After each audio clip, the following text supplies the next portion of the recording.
नमस्कार, मैं कमलेश कबीर आपका एक बार फिर स्वागत करता हूं इस नए एपिसोड में। इस वक्त हरियाणा के विधानसभा चुनाव, फिर महाराष्ट्र और अब दिल्ली, तीनों राज्य चुनाव हारने के बाद में जिस तरीके से वामपंथी मीडिया या हम कहें कि दलाल मीडिया जो था वो विलाप कर रहा था, अब अचानक से उसमें आप देखोगे तो जितने भी जो ये चाटुकारिता पत्रकारिता वाले लोग हैं उनमें एक खुशी की लहर दौड़ पड़ी है। और वजह क्या है? वजह है कांग्रेस पार्टी में सर्जरी शुरू हो गई है। अब कांग्रेस पार्टी में जब सर्जरी शुरू हो गई है तो जब इसकी हम फैक्ट्स के साथ रिसर्च करते हैं तो फिर हम एक जो फैक्ट्स निकल के आते हैं वो ये कहते हैं कि कांग्रेस पार्टी में सर्जरी नहीं हुई है, फेरबदल हो रहा है। सर्जरी का मतलब होता है, क्योंकि कुछ लोगों ने जो है वो थंबनेल के साथ लगाया हुआ है कि स्लीपर सेल्स, तो स्लीपर सेल का मतलब क्या होता है? अगर आपने किसी स्लीपर सेल को पकड़ा तो उसको आउट करना, लेकिन ऐसा तो कुछ जो है वो नजर नहीं आ रहा। अब हुआ क्या, जब मैं पहले भी बात कर रहा था कि कांग्रेस पार्टी में इस वक्त एक दौर चल रहा है फेरबदल को लेकर, लेकिन क्या फेरबदल करने से चुनाव जीता जा सकता है? ये जो है वो अपने आप में एक बड़ा सवाल खड़ा हो जाता है, क्योंकि इसमें एक कांग्रेस पार्टी की स्थिति संगठन स्तर पर, और दूसरा सबसे बड़ी बात है गठबंधन। क्योंकि गठबंधन की जो अभी जो चुनावी रणनीति है उसमें कांग्रेस पार्टी कहां फिट बैठती है, क्योंकि इन दो सवालों के जवाब जब हम ढूंढेंगे तो हमें पता चलेगा कि कांग्रेस पार्टी में अचानक से हो क्या रहा है। अब जैसे कि कुछ लोग इसमें चला रहे, जो फेरबदल हुआ है उसमें राहुल गांधी ने अपने हिसाब से टीम तैयार की है। तो हर बार जब चुनाव होते हैं आप लोग यही कहते हो कि राहुल गांधी जो है वो अब की बार ऐसा कर देंगे, अब की बार ऐसा कर देंगे, और मोदी जो है और भारतीय जनता पार्टी की सांसें फूली हुई है। भारतीय जनता पार्टी लगातार चुनाव जीतती जा रही है और फिर भी ये लोग कह रहे हैं कि सांसें फूली हुई है। अब ऐसी स्थिति में कांग्रेस पार्टी 2004 से अब तक लगातार राहुल गांधी को लॉन्च करते जा रही है, और हर बार नई तरीके से लॉन्च करने की तैयारी होती है। तो ऐसी स्थिति में जब हम ये कहते हैं तो ये सीधे तौर से कांग्रेस पार्टी को मस्का लगाना है और कार्यकर्ता को चूना लगाना है, क्योंकि जितने भी जो दलाल पत्रकार है वो कांग्रेस पार्टी को मस्का लगा रहे हैं और कांग्रेस पार्टी अपने कार्यकर्ताओं को धोखा दे रही है। इससे ज्यादा अगर हम बात करें तो कुछ भी जो है वो होता हुआ नजर नहीं आ रहा है अब तक। जैसे मैंने पहले बोला था कि उड़ीसा में नए प्रदेश अध्यक्ष भगत चरण दास को जो है वो नियुक्त किया गया है। ऑल इंडिया आदिवासी जो कमेटी है उसके चेयरमैन के पद के ऊपर विक्रांत भूरिया को रखा गया है।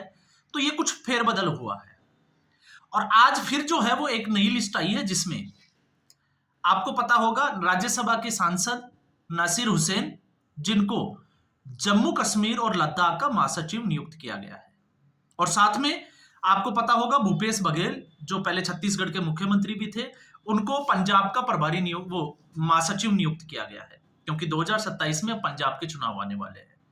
इसके अलावा 9 लोगों को जो है वो फेरबदल जो हुआ है उसमें इंचार्ज के तौर पे उसकी लिस्ट भी मैंने निकाली है, जिसमें रजनी पाटिल, उनको हिमाचल प्रदेश और चंडीगढ़ 2 जगह की जिम्मेदारी दी गई है, वहां का इंचार्ज नियुक्त किया गया है। इसके अलावा बीके हरिप्रसाद को हरियाणा,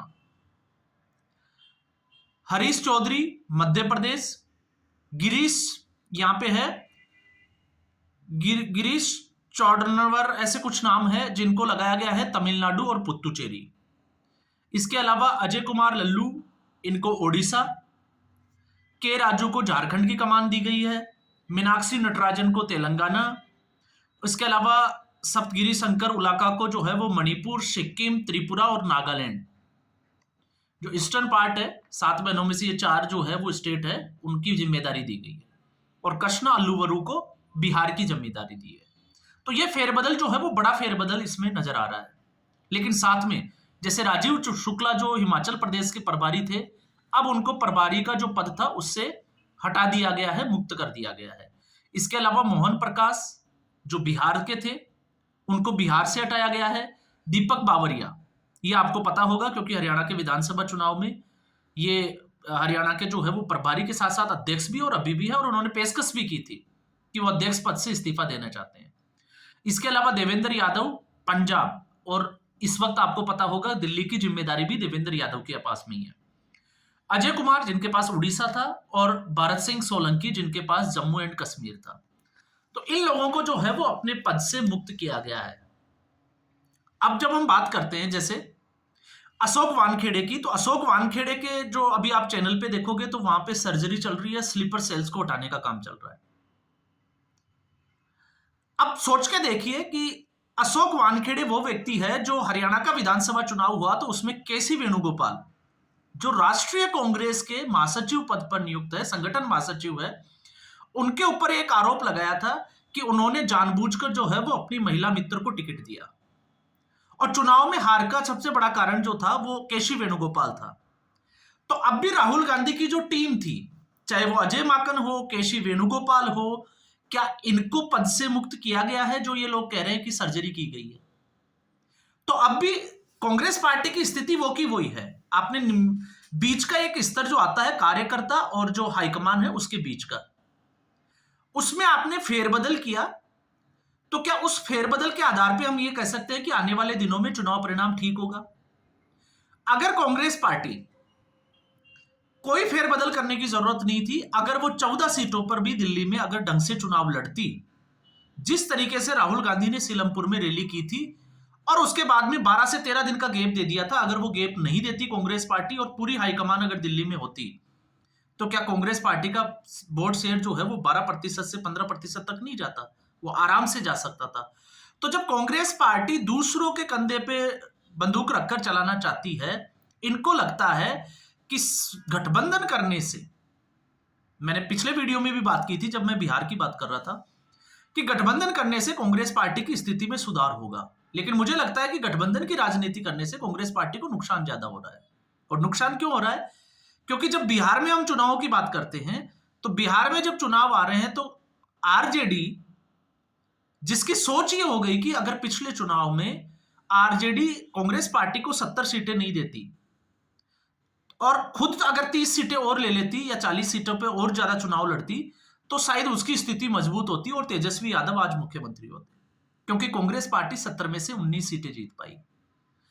उत्तर प्रदेश में जो है वो कांग्रेस पार्टी सिर्फ 2 सीटों पर सीमित हो गई। और आज तो स्थिति यह है कि दिल्ली के विधानसभा चुनाव में आप देख लीजिए, संदीप दीक्षित 4000 के आसपास वोट मिले, रागिनी नाइक 6000 के आसपास वोट मिले, अलका लांबा की क्या स्थिति हुई? तो आपने इन नेताओं को खड़े होने से पहले ही जो है वो जमीन के ऊपर लिटा दिया।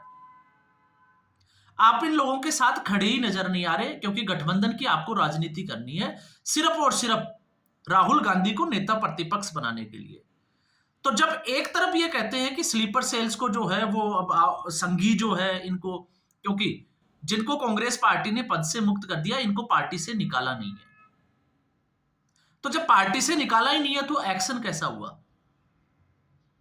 और अगर फेरबदल हुआ है तो फेरबदल करने में जो अजय माकन, और आपको पता होगा कि रणदीप सुरजेवाला जब हरियाणा के विधानसभा चुनाव कांग्रेस पार्टी हारी थी, तो कांग्रेस पार्टी के ऊपर एक बड़ा आरोप लगाया था कि मैं पद से इस्तीफा देने के लिए तैयार हूं, लेकिन क्या अजय माकन और केसी वेणुगोपाल तैयार है?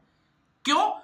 क्योंकि उदयपुर में जो कांग्रेस पार्टी का मंथन शिविर जो हुआ था, उसमें यह तय हुआ था कि एक समय तक, एक कार्यकाल के लिए जो है वो ये पद है, उसके बाद में जो है वो हटा दिया जाएगा।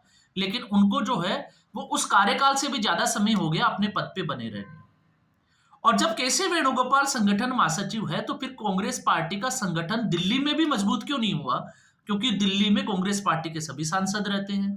कांग्रेस पार्टी की हाईकमान राहुल गांधी, प्रियंका गांधी वाड्रा, सोनिया गांधी, ये खुद दिल्ली में रहते हैं। तो आखिर संगठन मजबूत क्यों नहीं हुआ? तो संगठन महासचिव तो केसी वेणुगोपाल ही है। फिर ये कहते हैं कि राहुल गांधी जो है वो अपने हिसाब से टीम बना रहे हैं, 60% के आसपास जो है इसके अंदर राहुल गांधी की छवि देखी जा सकती है और 20% प्रियंका गांधी की। तो राहुल गांधी 2014 के बाद में लगातार कांग्रेस पार्टी जो है वो राहुल गांधी के आसपास ही घूमती है।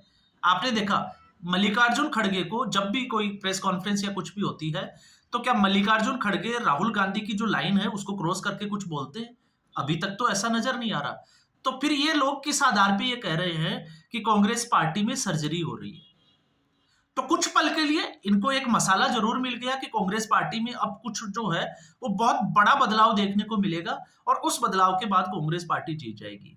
तो क्या कांग्रेस पार्टी और राहुल गांधी जिस तरीके से देश विरोधी बयान देते हैं, क्या वो बयान देना बंद कर देंगे?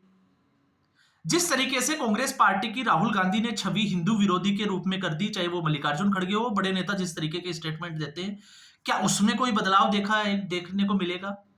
क्या आरक्षण के मुद्दे पे या जातिगत जनगणना के मुद्दे पे कांग्रेस पार्टी अपना स्टैंड बदलेगी? तो जब आपके पास कहने के लिए सिर्फ और सिर्फ यही बचे हैं, तो फिर आप ये कैसे कह सकते हैं कि इस प्रभारी को बदलने से आप वहां पर चुनाव जीत जाओगे? तो ऐसा लगता नहीं है। और दूसरा, इससे भी बड़ी बात है कि कांग्रेस पार्टी में जिस तरीके का द्वंद्व चल रहा है सीनियर नेता और युवा नेताओं के बीच में, उसको भरने की कोशिश कैसे करेगी कांग्रेस पार्टी? आपने देखा कांग्रेस पार्टी राजस्थान में सचिन पायलट और अशोक गहलोत के लफड़े में फंसी, उस चक्कर में कांग्रेस पार्टी सत्ता गई। इसके अलावा कुमारी शैलजा और रणदीप सुरजेवाला, या हम कहें कि भूपेंद्र हुड्डा गुट बना, उसमें जो है वो हरियाणा का चुनाव फंसा। तो कांग्रेस पार्टी इससे बाहर कैसे निकलेगी? तो अभी तक सवाल जो है वो फिर वहीं के वहीं आके रह जाता है कि कांग्रेस पार्टी सिर्फ फेरबदल कर रही है, ये समझने की बात है। मैं फिर कह रहा हूं, तो क्या इससे राहुल गांधी की जो रणनीति है उसमें बदलाव आएगा? क्योंकि राहुल गांधी तो अपनी रणनीति के आसपास ही, आपने देखा विधानसभा चुनाव में जहां रीजनल मुद्दों को उठाने के बजाय राहुल गांधी ने राष्ट्रीय मुद्दों पे जो लोकसभा चुनाव में जो चल गए थे उन्हीं मुद्दों को लेकर चुनाव में उतरे, जबकि क्षेत्रीय मुद्दों की स्थिति जो है वो कुछ अलग होती है। प्रदेश के चुनाव की रणनीति अलग बनानी पड़ती है, लेकिन उस तरफ तो कांग्रेस पार्टी ने कुछ काम ही नहीं किया। तो अगर यही स्थिति रही तो आप देखिए अगर 2-4 दिन 5 दिन ये जो है वो दूर के ढोर सुहाने, ये खुशी जरूर है, लेकिन आगामी जो चुनाव है बिहार का चुनाव, उससे पहले ही जो है वो ये तस्वीर सामने आ जाएगी कि कांग्रेस पार्टी में इस बदलाव से क्या गेन किया, या कांग्रेस पार्टी जो है उसके वोट प्रतिशत में या सीटों में जो है वो कितना उछाल आया। तो अब आप समझ गए होंगे कि मैंने ये मुद्दा जो है वो क्यों उठाया है। तो आज के एपिसोड में बस इतना ही। उम्मीद करूंगा वीडियो एपिसोड आपको पसंद आया होगा। वीडियो को लाइक करें, शेयर करें, चैनल जरूर सब्सक्राइब करें। धन्यवाद।